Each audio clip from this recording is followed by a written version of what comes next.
Halo kalian semua para investor dan holders kripto dimanapun kalian berada, welcome back again to this channel. Balik lagi dengan saya tentunya di sini ya. Apa kabar teman-teman semua? Semoga sehat selalu dan semoga kita bisa sukses terus ke depannya.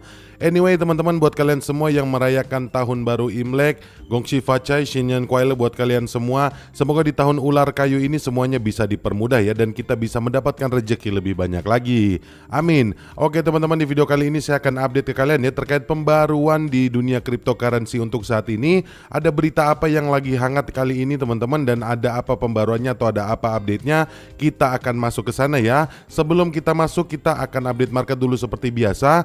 Hari ini kalau kita ngeliat kondisi market secara global ya teman-teman, untuk market cap-nya di sini mengalami koreksi di 1,4%, dan untuk crypto market volume total juga ini mengalami koreksi di 40,78%.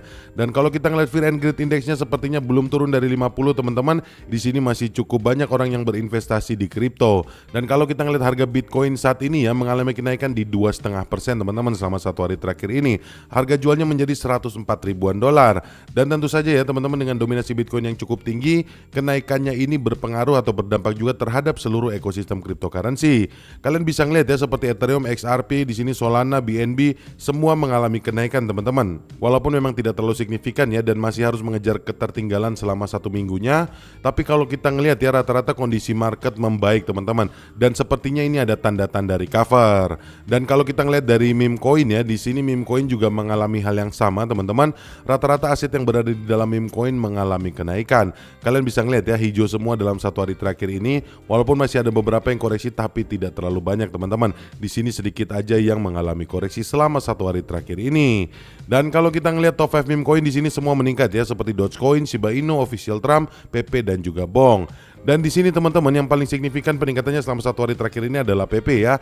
Dia meningkat di 4,43%. Ini merupakan pertanda yang bagus ya teman-teman, walaupun harganya masih jauh banget ya dari titik supportnya. Tapi saya rasa ini bisa menjadi petanda bahwa PP siap untuk akumulasi. Kira-kira seperti itu ya teman-teman update market untuk hari ini. Dan kalau kita ngeliat update terbaru ya teman-teman, di sini sepertinya Bitcoin akan akumulasi teman-teman. Karena apa? Karena di sini kalau kita ngeliat ya, dari MicroStrategy ini membeli Bitcoin senilai 1,1 miliar lagi di tengah aksi jual pasar. Dan kita tahu bersama ya teman-teman, untuk MicroStrategy sendiri, atau lebih tepatnya di sini ya, untuk CEO-nya yaitu Michael Saylor, dia memang gencar banget teman-teman untuk menimbun atau untuk membeli Bitcoin. Dia adalah salah satu paus terbesar juga untuk saat sekarang ini. Dan beberapa hari lalu ya, ini Michael Saylor mengumumkan teman-teman bahwa perusahaan MicroStrategy telah menghabiskan sekitar 1,1 miliar dolar untuk memperoleh 10.107 Bitcoin dengan harga rata-rata di 105 dolar ya per Bitcoin antara 21 Januari dan 26 Januari. Dan ini membuat MicroStrategy ini memiliki total di 471.107 Bitcoin yang saat ini bernilai sekitar 47 miliar dolar. Perusahaan itu telah menghabiskan total 30,4 miliar dolar untuk membeli Bitcoin dengan harga rata-rata keseluruhannya sebesar 64.511 dolar per Bitcoin. Jadi dia beli memang sudah lama banget ya teman-teman. Jadi dia nimbun terus ya, dia belinya secara berkala. Dan ini tweetnya teman-teman, kalian bisa langsung cek aja sendiri ya di X-nya Michael Saylor teman-teman. Dan lebih lanjut ya teman-teman, di sini kalau kita ngelihat ya, pembelian Bitcoin oleh MicroStrategy ini menginspirasi penerapannya di perusahaan global. Pada Oktober lalu ya, MicroStrategy menandatangani perjanjian penjualan yang dikenal sebagai Rencana 2121 yang memungkinkan perusahaan untuk mengumpulkan dana sebanyak 42 miliar dolar melalui penawaran ekuitas dan sekuritas pendapatan tetap untuk akuisisi Bitcoin. Dan pada tanggal 21 Januari kemarin, pemegang saham MicroStrategy memperluas rencana tersebut dengan memberikan suara mendukung peningkatan 30 kali pada jumlah saham biasa kelas A yang disahkan untuk membantu melakukan pembelian Bitcoin lebih lanjut. Dan kalau kita ngeliat pembelian terakhir MicroStrategy ini didanai untuk penjualan saham seperti yang terjadi pada minggu-minggu sebelumnya. Menurut pengajuan SEC pada 27 Januari lalu, perusahaan menjual 2,76 juta saham selama seminggu terakhir, menghasilkan laba bersih sekitar 1,1 miliar dolar. Perusahaan masih memiliki saham senilai 4,35 miliar dolar yang tersedia untuk dijual berdasarkan perjanjian penjualan mereka pada tanggal 26 Januari. Nah, memang MicroStrategy ini melakukan fundraising ya teman-teman untuk akuisisi Bitcoin secara besar-besaran. Dan kalau kita ngelihat ya teman-teman, ini juga terjadi di belahan dunia yang lain. MicroStrategy melebarkan sayapnya sampai ke Jepang teman-teman. Dan di sini Metaplanet Jepang memulai penggalangan dana atau fundraising terbesar di Asia untuk membeli lebih banyak lagi Bitcoin. Di sini strategi berani Metaplanet ya teman-teman untuk membeli 21.000 Bitcoin pada tahun 2026. Dan pada tanggal 28 Januari kemarin teman-teman, MicroStrategy Asia mengumumkan bahwa mereka telah menerbitkan 21 juta saham melalui warrant strike moving dengan diskon 0% yang menghasilkan sekitar 116 miliar yen, setara dengan 745 juta dolar dalam apa yang digambarkan sebagai penggalangan modal ekuitas Bitcoin terbesar di Asia. Nah, seperti yang tadi saya bilang ya, jadi untuk MicroStrategy ini mengadakan fundraising teman-teman secara besar-besaran untuk mengakumulasi Bitcoin juga secara besar-besaran. Jadi mereka menggandakan uangnya itu di ekuitas dan sekuritas ya teman-teman. Mereka main di saham untuk menggandakan uang itu dan kemudian uang itu nanti dipakai lagi untuk membeli Bitcoin sebanyak-banyaknya. Nah, jadi mungkin kira-kira seperti itu ya teman-teman yang terjadi untuk saat ini.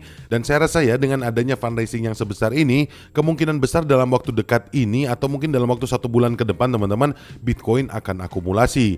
Karena kalau kita ngeliat sekarang ya, Bitcoin sudah mulai naik sedikit demi sedikit, tapi yang jelas ini akan akumulasi teman-teman. Dan Bitcoin sepertinya sudah mulai keluar dari zona tidak amannya ya teman-teman. Ini kalau misalnya Bitcoin bisa sampai di harga 106.000 atau 107.000 dan bertahan lama di situ, kemungkinan besar kita akan melihat kenaikan yang lebih lanjut lagi.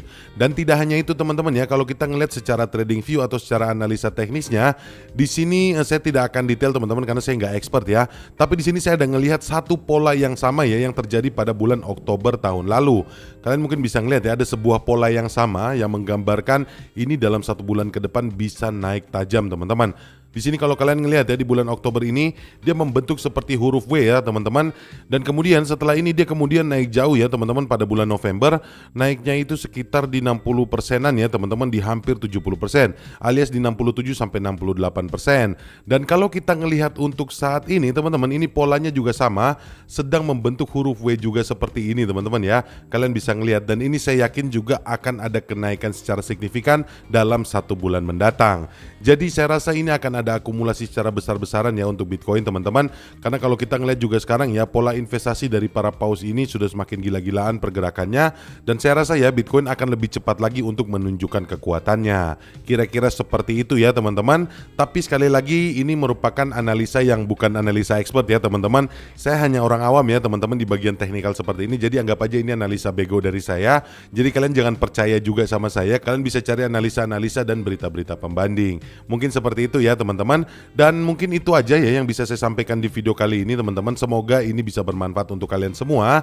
Dan kalau ngelihat kondisi market yang seperti ini teman-teman ya, sekali lagi ini biasanya menjadi saat yang paling tepat bagi para investor untuk buy the dip.